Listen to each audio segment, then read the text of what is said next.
নেতৃত্বহীন পুঠিয়া উপজেলা শ্রমিক ইউনিয়নে চলছে হরিলুট।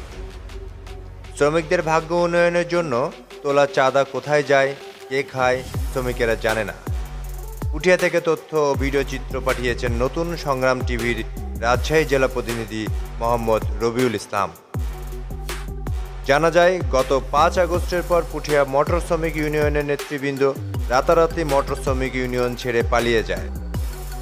পালিয়ে যাবার সময় তারা যে যার মতো লক্ষ লক্ষ টাকা বিনা হিসাবে লুট করে নিয়ে যায়। বর্তমানে শ্রমিক ইউনিয়নটি নেতৃত্বহীন অবস্থায় পড়ে আছে, কিন্তু প্রতিদিনের চাঁদা সংগ্রহ থেমে নেই। জানা যায়, প্রতিদিন প্রায় 15,000 টাকারও বেশি চাঁদা আদায় হয়। প্রতিদিনের এই চাঁদা শেরেকুল নামের একজন ব্যক্তির নিকট জমা দেওয়া হয়।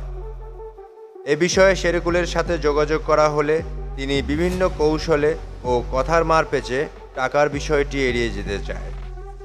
অভিযোগ আছে, এই শেরেকুল বর্তমানে কিছু স্থানীয় নেতৃবৃন্দের সাথে যোগসাজশে আদায়কৃত লক্ষ লক্ষ টাকা আত্মসাৎ করছে।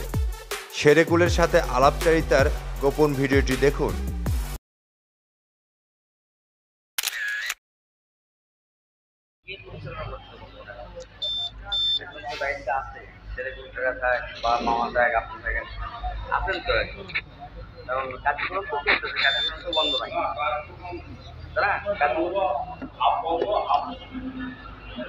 কেমন হাফ বন্ধ হাফ মুক্ত বুঝান তো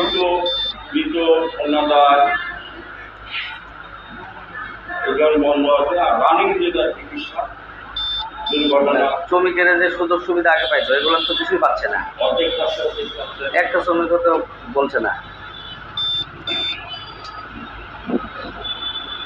আদায়কারীরাও তো বলছিল আমরা টাকা সব আদায় করে নিয়ে যাই, সেরেগুলো রাখতে দিই, সেরেগুলো আরেকটা নাম বললো হাতে দিই করে ব্যাংকে রাখে। এখন তাহলে অফিসে নিয়ন্ত্রণে কি আছে সেরেগুলো সেরেগুলো টাকাও মুখ বুঝে থাকে। আসলে অরিজিনালি কি আপনি দায়িত্বে আছেন?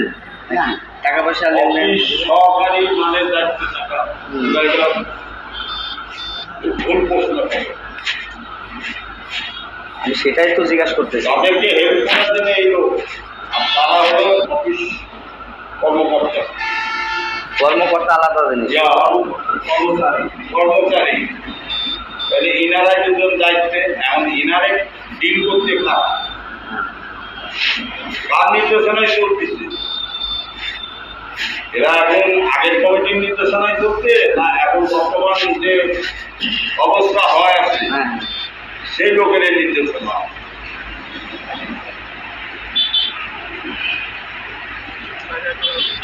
আগে যে কমিটি ছিল ওই কমিটিটা বলবৎ আছে না নতুন ভাবে? মানে এখন কমিটি গঠন হয়নি। নতুন করে কমিটি হয়নি, তাহলে আগের কমিটি বলবৎ আছে, বাস্তবে আগেরটাই আছে। কমিটি কতজন সদস্য ছিল ভাইয়া? কমিটি 6জন। কে কে? নজরুল ইসলাম রেজা, এরা আমার কানায় পড়া সুমনের আব্বা। আমার মকলেস বাইবার গাড়ির মালিক।